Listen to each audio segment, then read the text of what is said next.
দর্শক আমরা এখন দেখতে পাচ্ছি সরাসরি এখানে ডক্টর ইউনূসের বাসভবন যমুনাতে পুলিশের দ্বিতীয় ব্যারিকেড ভেঙে সরাসরি ঢুকে পড়ছে বিএনপি এবং আওয়ামী লীগের বিভিন্ন নেতাকর্মীরা।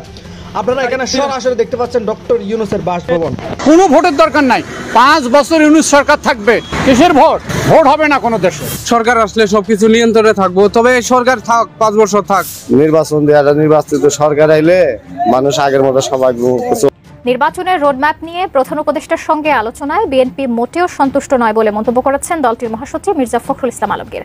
রাষ্ট্রীয় অতিথি ভবন যমুনায় ডক্টর ইউনূসের সঙ্গে বৈঠক শেষে এসব কথা বলেন বিএনপি মহাসচিব। এর মধ্যে সামনে এলো আরও একটি নতুন তথ্য। বিএনপির পক্ষ থেকে প্রধান উপদেষ্টাকে একটি চিঠিও দেওয়া হয়েছে। দেশের রাজনীতির মাঠে গতকাল বেশ কয়েকটা খুব গুরুত্বপূর্ণ ঘটনা ঘটেছে। একটা করে সেগুলো নিয়ে কথা বলতে চাই। এর মধ্যে খুবই মনোযোগ সভা ছিল বিএনপি প্রধান উপদেষ্টা এবং উপদেষ্টা আরও উপস্থিত ছিলেন, তাদের সাথে মিটিং করবেন এবং আগেই তারা জানিয়েছিলেন তারা নির্বাচনের একটা সুনির্দিষ্ট রোড ম্যাপ চান। মানে মোটা দাগে আমি যতদূর বুঝেছি তাদের বক্তব্য থেকে, সেটা হচ্ছে তারা একেবারে স্পেসিফিক তারিখ না হলে মাসের একটা সিদ্ধান্ত তারা পেতে চাইছিলেন।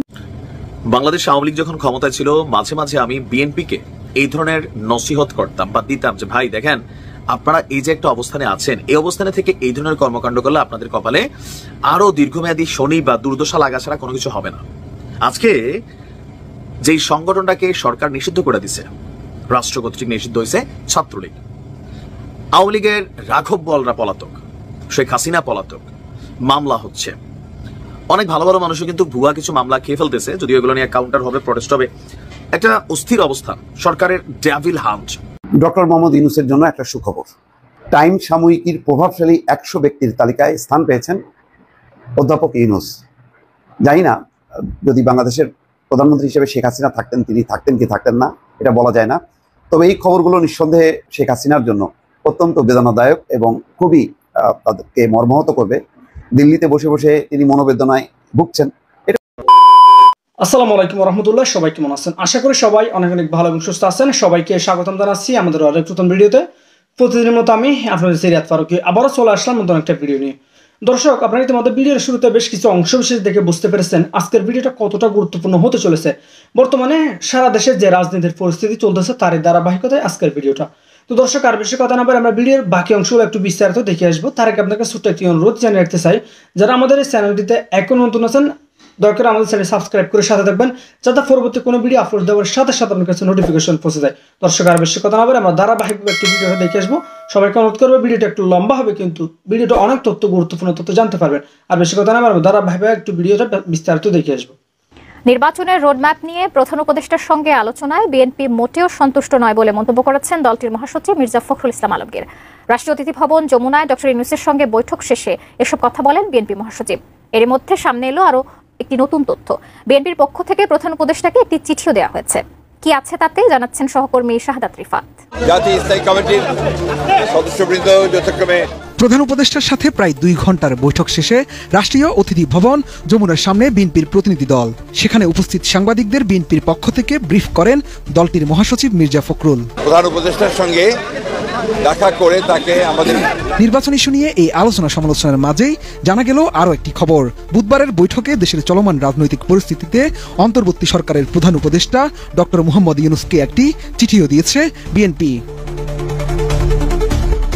জানা গেছে বিএনপি মহাসচিব মির্জা ফখরুল ইসলাম আলমগীরের সই করা ওই চিঠিতে ডক্টর ইউনূসকে বেশ কিছু পরামর্শ দেওয়া হয়েছে, যেখানে বিএনপি লিখেছে মহান মুক্তিযুদ্ধ থেকে শুরু করে গণতন্ত্র ও মানবাধিকার পুনঃপ্রতিষ্ঠার প্রতিটি লড়াইয়ের নেতৃত্ব দানকারী কিংবা গর্বিত সক্রিয় অংশীদার হিসেবে বিএনপি তার অবস্থান থেকে প্রতিটি লড়াইয়ের সুফল জনগণের জন্য কার্যকর করার যথাসাধ্য চেষ্টা করেছে এবং করছে। RICL TMX, যুগের পর যুগ স্থাপনা থাকে মজবুত। চিঠিতে বিএনপি জানায় জনগণের স্বার্থ রক্ষা ও স্থায়ী কল্যাণ নিশ্চিত করার জন্য গণতান্ত্রিক শাসনের বিকল্প নেই। গণতান্ত্রিক রাষ্ট্র সংস্কারের একটি সদা চলমান অনিবার্য প্রক্রিয়া। বিগত ফ্যাসিবাদী পতিত সরকারের মতো আগে উন্নয়ন পরে গণতন্ত্র, যেমন জনগণের গণতান্ত্রিক অধিকার হরণের অপকৌশল ছিল, ঠিক তেমনি কিছু ব্যক্তি ও গোষ্ঠীর কাছে আগে সংস্কার পরে গণতন্ত্র ভ্রান্ত কুতর্ক। চিঠিতে বলা হয় যারা সংস্কারের কথা বেশি বেশি বলেন এবং বিএনপি সংস্কারের বিপক্ষে শক্তি বলে চিহ্নিত করার অপচেষ্টা করছেন তাদেরকে তাদের ভিশন 2030 এবং রাষ্ট্র কাঠামো মেরামতের 31 দফা কর্মসূচিতে যেসব সংস্কারের প্রস্তাব করা হয়েছে ও যেসব পরিবর্তনের আকাঙ্ক্ষা ব্যক্ত করা হয়েছে তার প্রতি দৃষ্টি দিতে বলা হচ্ছে। চিঠিতে বিএনপি আরও জানায় এসব প্রস্তাবের চেয়ে ভালো কোনো প্রস্তাব কেউ দিলে জনস্বার্থে তা সাদরে গ্রহণ করা হবে, অর্থাৎ সংস্কারের চলমান প্রক্রিয়া বিএনপির ঘোষণারই অংশ।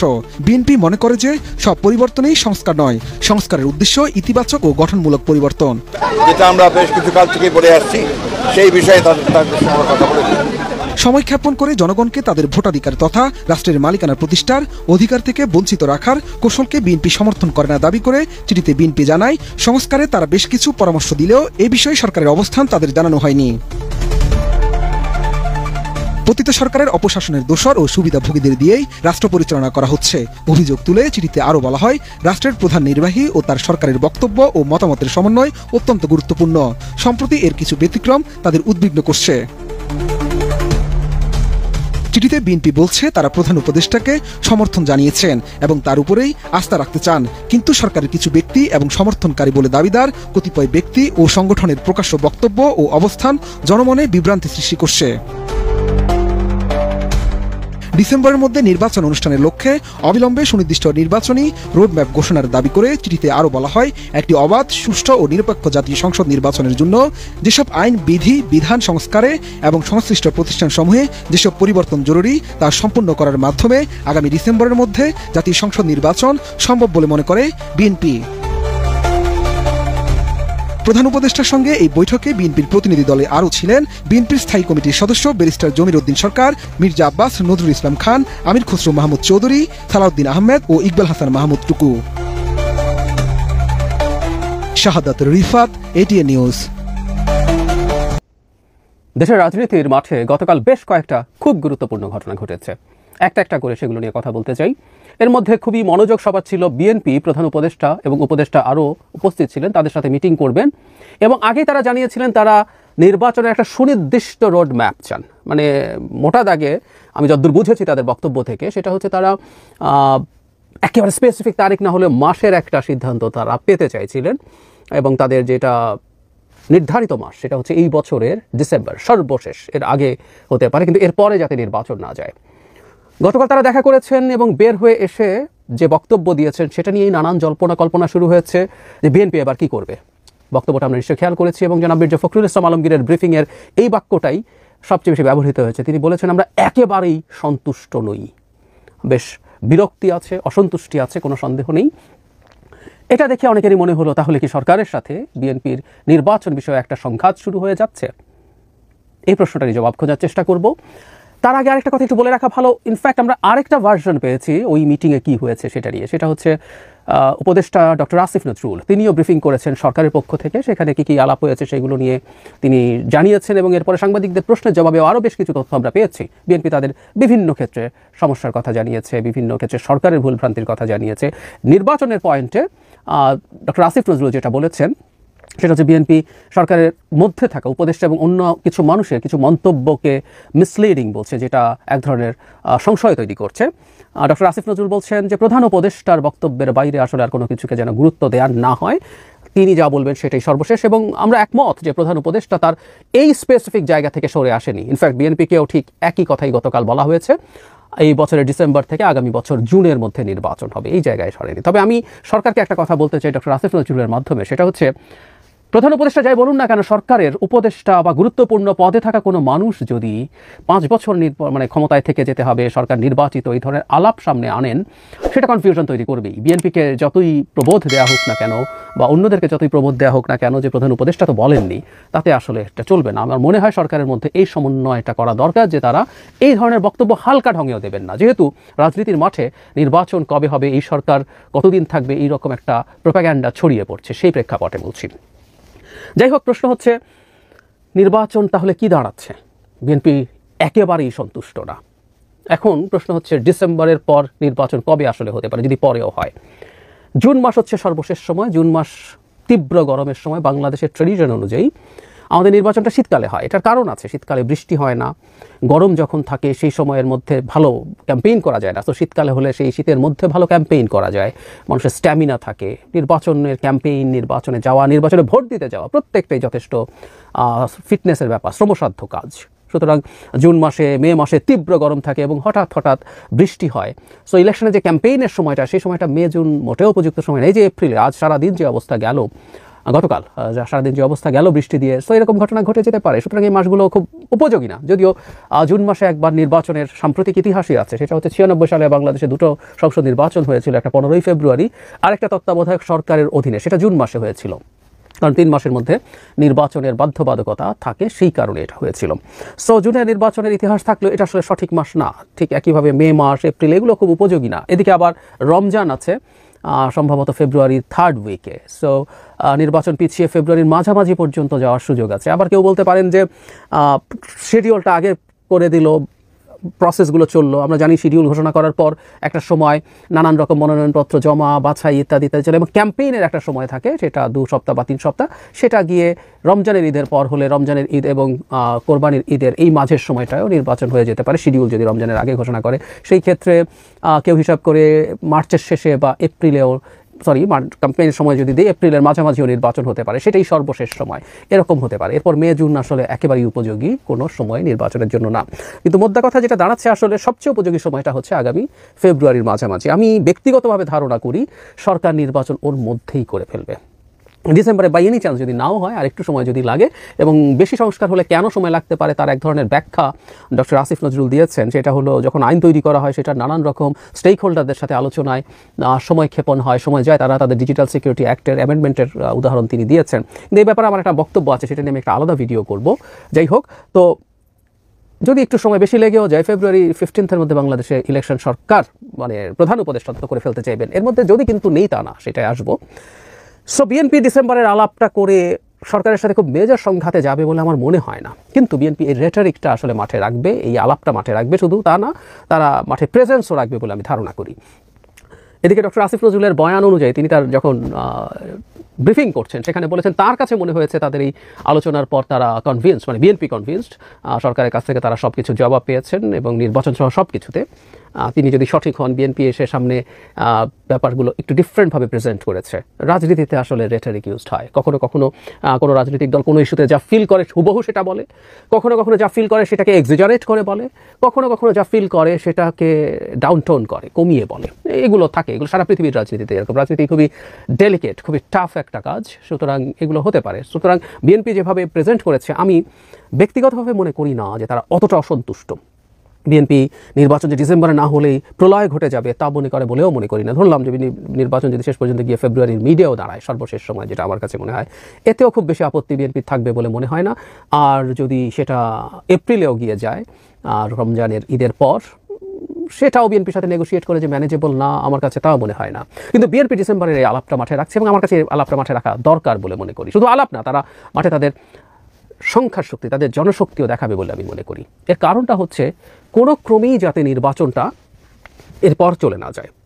কারণ আমরা দেখেছি হালকা ঢঙে হোক, মাঝারি ঢঙে হোক, বিভিন্নভাবে নির্বাচনকে প্রলম্বিত করার, পিছিয়ে দেওয়ার, এই সরকারকে অনেক লম্বা সময় নিয়ে যাওয়ার নানা রকম বাহানা নানা দিক থেকে আছে, এক এক সময় এক এক নামে এক একভাবে আছে। এই আলাপগুলো করে নির্বাচন 2-4 মাস পেছানোর চেষ্টা, ডিসেম্বর থেকে এটাকে জুনে নিয়ে যাওয়ার চেষ্টা, এই পর্যন্ত আমরা ছাড় দিতে পারি, কিন্তু এই সরকারকে রেখে দিতে হবে অ্যাজ মাচ অ্যাজ পসিবল। এই ধরনের আলাপ কিন্তু খুব ঝুঁকিপূর্ণ। সুতরাং এই সময়ের মধ্যে বিএনপিকে ডিসেম্বরের নির্বাচনের চাপটা রাখা উচিত, আমার কাছে এটা সঠিক সিদ্ধান্ত বলেই মনে হয়।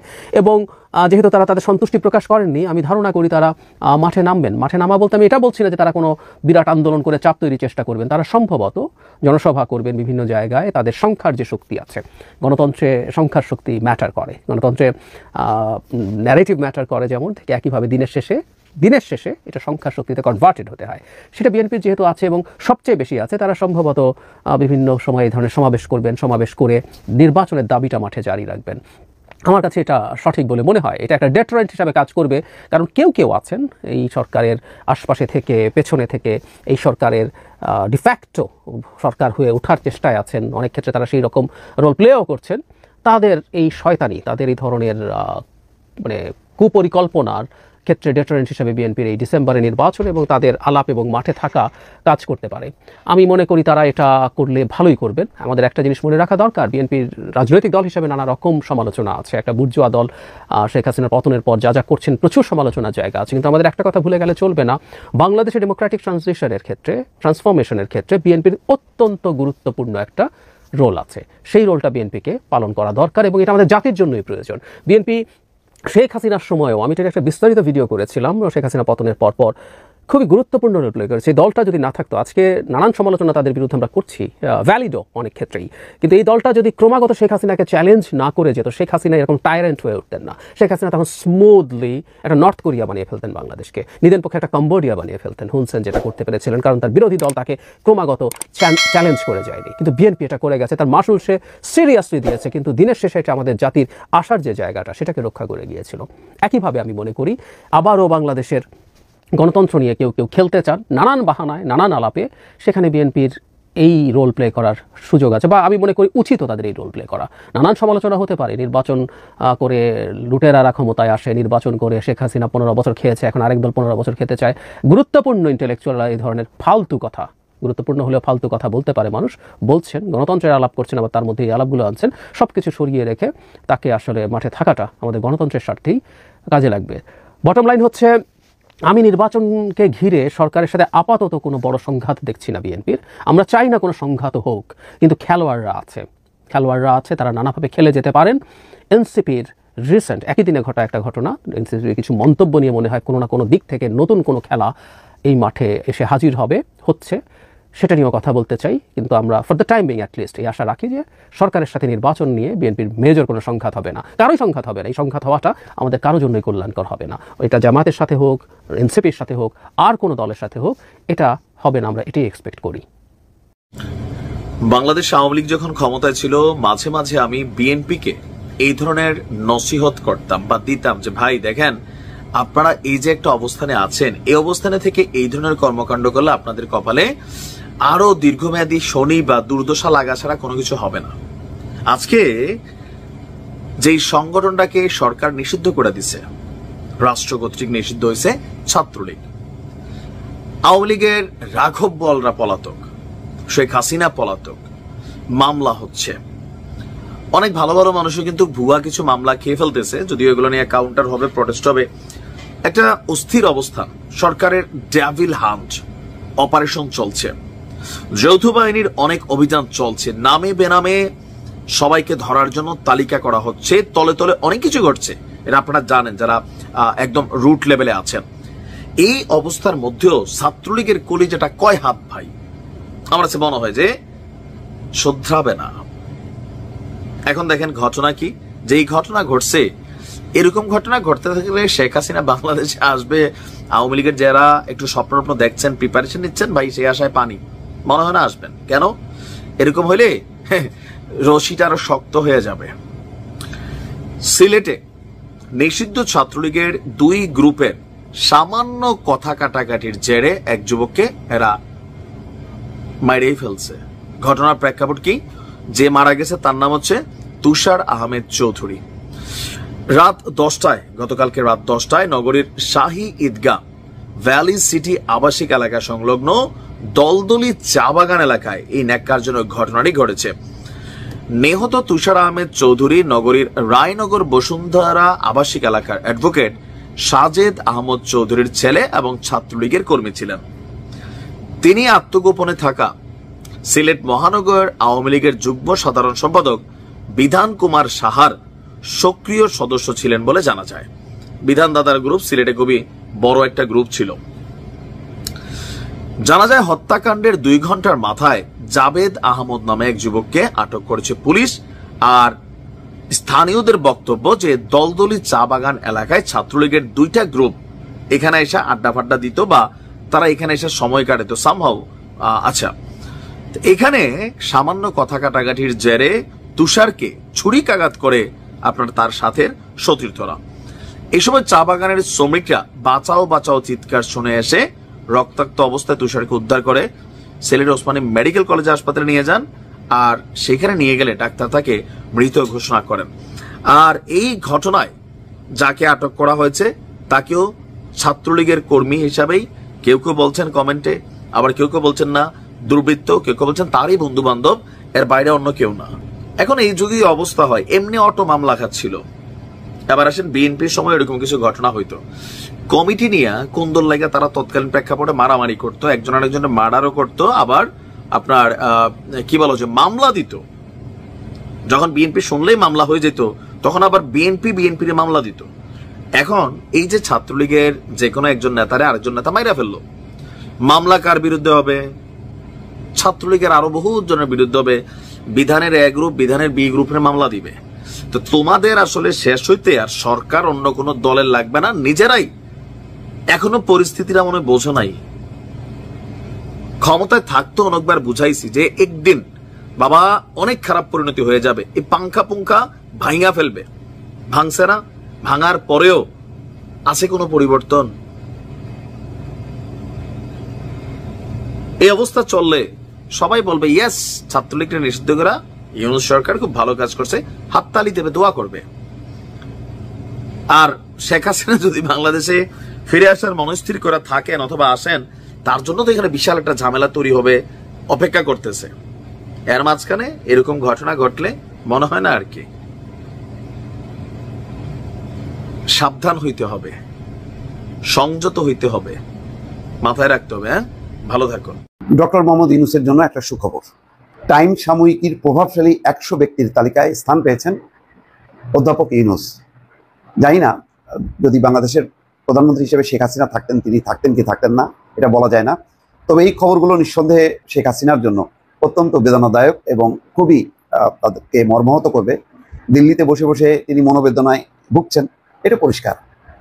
কেননা আমরা জানি যে গত 15 বছরে শেখ হাসিনার মুখে বাংলাদেশে বিএনপি বা জামাত বড় রাজনৈতিক দলের বাইরে একক ব্যক্তি হিসেবে যার নাম সবচেয়ে বেশি উচ্চারিত হয়েছে তিনি হচ্ছেন ডক্টর মোহাম্মদ ইউনূস। গত 8 মাসে কিন্তু ডক্টর মোহাম্মদ ইউনূসের মুখে শেখ হাসিনার নাম কয়বার উচ্চারণ হয়েছে? গুনে গুনে হয়তো 2-4-5 বার। আর শেখ হাসিনার মুখে হাজার হাজার বার, লক্ষ লক্ষ বার, যেটা গুণে শেষ করা যাবে না। তো সেই ব্যক্তি আজকে টাইম সাময়িকীর প্রভাবশালী 100 ব্যক্তির তালিকায় চলে আসছে। তো এটা ভালো। এটা এসব খবরের এমনি কোনো গুরুত্ব নেই। বিশ্বের মানুষ জানলো যে প্রভাবশালী ডক্টর মোহাম্মদ ইউনূস তিনি নোবেল জয়ী এবং একই সঙ্গে বাংলাদেশের এখন সরকার প্রধান। ফলে এটা খুব অস্বাভাবিক না 100 জনের মধ্যে থাকা, কিন্তু এটা একটা বার্তা, এটা একটা মেসেজ যে শেখ হাসিনা যাকে অপমান অপদস্থ করলো, যাকে দণ্ডিত করার জন্য একেবারে মোটামুটি সব আয়োজন শেষ করে আনছিল, ঠিক সেই সময় টাইম ম্যাগাজিন এরকম একটি তালিকা সামনে নিয়ে আসাটা এটা একদিক দিয়ে ভালো, যে অন্তত কি বলে পরোক্ষভাবে শেখ হাসিনাকে আর এক দফা একটু মার দেয়া যাকে বলে, সেই কাজটাই কিন্তু হলো এবং এটা প্রাপ্য। শেখ হাসিনার জন্য এইটা প্রাপ্য, কেননা তিনি এই পরিস্থিতি তৈরি করছেন। যুক্তরাষ্ট্রের খ্যাতিমান টাইম সাময়িকীর করা 2025 সালে বিশ্বের সবচেয়ে প্রভাবশালী 100 ব্যক্তির তালিকায় আছেন বাংলাদেশের অন্তর্বর্তী সরকারের প্রধান উপদেষ্টা অধ্যাপক মোহাম্মদ ইউনূস। বুধবার এই তালিকা প্রকাশ করা হয়েছে। টাইম 100 শীর্ষক এই তালিকায় অধ্যাপক ইউনূসকে লিডার বা নেতা ক্যাটাগরিতে রাখা হয়েছে। 6টি ক্যাটাগরিতে মোট 100 জন প্রভাবশালী ব্যক্তির নাম প্রকাশ করে এই মার্কিন সাময়িকী। নেতাদের তালিকায় অধ্যাপক মোহাম্মদ ইউনূসের সঙ্গে আছেন যুক্তরাষ্ট্রের প্রেসিডেন্ট ডোনাল্ড ট্রাম্প, যুক্তরাজ্যের প্রধানমন্ত্রী কেয়ার স্টারমার, মেক্সিকোর প্রেসিডেন্ট ক্লদিয়া শেইনবাউম, যুক্তরাষ্ট্রের ভাইস প্রেসিডেন্ট জেডি ভ্যান্স, লৌহ মানবিক খ্যাত ভেনেজুয়েলার বিরোধী দলীয় নেতা মারিয়া করিনা মাচাদো, মার্কিন ধনকুবের ইলন মাস্ক সহ 21 জন। যাক, এটা আমি মনে করি যে অন্য কোনো বিষয় না, বিষয়টা একটাই যে একটা সম্মান অন্তত ডক্টর মোহাম্মদ ইউনূসকে টাইম সাময়িকী এটা অন্তর্ভুক্ত করলো বা এই মর্যাদাটা তাকে দিল। টাইমে প্রকাশিত তালিকায় স্থান পাওয়া প্রত্যেক ব্যক্তি সম্পর্কে সংক্ষিপ্ত একটি লেখাও প্রকাশ করা হয়েছে। সেখানে অধ্যাপক মোহাম্মদ ইউনূসকে নিয়ে লিখেছেন যুক্তরাষ্ট্রের সাবেক পররাষ্ট্রমন্ত্রী হিলারি ক্লিনটন। দর্শক খেয়াল করেন, ডক্টর মোহাম্মদ ইউনূসকে নিয়ে কে লিখেছেন? Hillary Clinton. চিন্তা করেন, শেখ হাসিনাকে নিয়ে কে লিখত আসলে? এমন কাউকে খুঁজে পাওয়া যায় তো, মানে হিলারি ক্লিনটনের লেভেলের? জানি না। হিলারি ক্লিনটন লিখেছেন, গত বছর ছাত্রদের নেতৃত্বে এক অভ্যুত্থানে বাংলাদেশের কর্তৃত্ববাদী প্রধানমন্ত্রী ক্ষমতাচ্যুত হন। এরপর দেশটিকে গণতন্ত্রের পথে পরিচালিত করতে এগিয়ে আসেন পরিচিত নেতা, শান্তিতে নোবেলজয়ী মোহাম্মদ ইউনূস। হিলারি ক্লিনটন লিখছেন, কয়েক দশক আগে ইউনূস বাংলাদেশে গ্রামীণ ব্যাংক প্রতিষ্ঠা করেন ক্ষুদ্র ঋণের মাধ্যমে সবচেয়ে প্রান্তিক জনগোষ্ঠীগুলোর ক্ষমতায়নের লক্ষ্যে। দেখেন লম্বা একটা লেখা লিখেছেন, তার সম্পর্কে কত স্টাডি না থাকলে তিনি এটা লিখতে পারতেন না। তিনি লিখছেন এর মাধ্যমে লাখ লাখ মানুষকে, যাদের 97% নারী, তাদের ব্যবসা গড়ে তুলতে, পরিবারটিকে রাখতে এবং মর্যাদা ফিরে পেতে সাহায্য করেন ডক্টর মোহাম্মদ ইউনূস। এটা একটা বাংলাদেশের জন্য সম্মান বলা যায়। ভালো থাকেন, আল্লাহ হাফেজ। কোনো ভোটের দরকার নাই, 5 বছর ইউনূস সরকার থাকবে। কিসের ভোট? ভোট হবে না কোনো দেশে। সরকার আসলে সবকিছু নিয়ন্ত্রণে থাকবো, তবে এই সরকার থাক, 5 বছর থাক। নির্বাচন দেওয়া, নির্বাচিত সরকার আইলে মানুষ আগের মতো সবাই চলবে। নির্বাচন যারা করতেছে বিএনপির লোকেরা বেশি বেশি করতেছে। আমার কথা হলো যে নির্বাচন দিয়ে বর্তমানে কোনো লাভ হবে না, পূর্বের অবস্থার চেয়ে আরও খারাপ অবস্থায় চলে যাবে। সংস্কার, তাদের দলের মধ্যে সংস্কার করুক, জামাত ইসলাম সংস্কার করুক, জাতীয় পার্টি সংস্কার করুক, আওয়ামী লীগ, যারা দল সংস্কার করুক, তাদের মধ্যে গণতন্ত্র নাই। তারাই ব্যক্তিত্ব পরিবারতন্ত্র নিয়ে তারা করে, তাদের দল নিয়ে করে। এই জন্য আমি কোনো ভোটের দরকার নাই, 5 বছর ইউনূস সরকার থাকবে। 5 বছরের সংস্কারের পর সুন্দর সাবলীল একটা মানুষ যেন ভোট দিয়ে বলতে পারে যে আমি আমার ভোট গেছি, এই ভোটটা আমার গণনা হবে, এই ভোটের ম্যান্ডেট এটা প্রতিফলিত হবে। তার আগে আমরা ভোট চাই না। কিসের ভোট? ভোট হবে না কোনো দেশে। আমি বলি যে থাকুক, যতদিন থাকতে পারে, 5 বছর তো থাকবো, কিন্তু সাধারণ মানুষের জন্য যেহেতু ভালো হয়, এই কাজ করলেই আমি খুব খুশি হই। তবে সরকার আসলে ভালো হয়, সরকার আসলে সবকিছু নিয়ন্ত্রণে থাকবো, তবে এই সরকার থাক, 5 বছর থাক। আমি চাই যে এই সরকার আরো 5 বছর থাক, তাই এই সরকার দিই আরো ভালো করে যায়। কি রমজান মাসে যে দুর্ভিক্ষটা ছিল, মানে প্রতি বছরই আসে, দাম বেড়ে যায় কিংবা মানে দ্রব্যমূল্য আমরা গরিব মানুষরা কিনে খেতে পারি না। এই হিসাবে দাম ঠিকই ছিল, হ্যাঁ অনেক ভালো ছিল, কম ছিল, এই জন্য খুবই ভালো লাগছে। ভালো কাজ করছে যে ওরা মানে এই গাড়ির ভাড়াটা নিয়ে যে একটা মাথায় রেখেছে, ওরা ভালো কাজ করছে, ভাড়া বাড়েনি, এই জন্য অনেক আমরা খুব ভালোভাবে যাতায়াত করতে পারছি। এই সরকার, তত্ত্বাবধায়ক সরকার যা করতেছে এটি গরিবের জন্য অনেক কষ্ট। কাজে আমরা চাই যে দ্রুত তাড়াতাড়ি নির্বাচন দেওয়া, দলীয় সরকার দিক, তাহলে গরিব মানুষ কাজকাম করে ভালোভাবে খাইতে পারবে। রমজানের ভিতরে যেটা দাম কম ছিল, রমজানের পরে আবার সবকিছুর দাম বেড়ে গেছে, তাহলে তো নিয়ন্ত্রণ রাখতে পারে নাই। মানে রমজানের ভিতরে যেরকম নিয়ন্ত্রণে রাখছে, বরাবর যদি এরকম নিয়ন্ত্রণে রাখে, তাও গরিব মানুষ কম বেশি ডাল ভাত খাইতে পারবে। আমরা চাই যে নির্বাচন দেওয়া, নির্বাচিত সরকার আইলে মানুষ আগের মতো সবাই চললে তখন মনে করেন পুলিশ যেরকম নিয়ন্ত্রণে আসছিল ওই রকম নিয়ন্ত্রণে। তো প্রিয় দর্শক, ভিডিওটি ভালো লাগলে অবশ্যই শেয়ার করে দিবেন, আর এই বিষয়টা নিয়ে আপনার মূল্যবান মতামত কমেন্টে জানাতে ভুলবেন না। ভালো থাকবেন, সুস্থ থাকবেন। এরকম চাঞ্চল্যকর তথ্য সবার আগে পেতে আমাদের চ্যানেল সাবস্ক্রাইব করে সাথে থাকবেন। এতক্ষণ ধৈর্য সহকারে যারা ভিডিও ধরে শেষ পর্যন্ত দেখে সাথে ছিলেন তাদেরকে অসংখ্য ধন্যবাদ জানিয়ে এখানে শেষ করবো আজকের ভিডিওটি। ভালো থাকবেন, সুস্থ থাকবেন, আল্লাহ হাফেজ।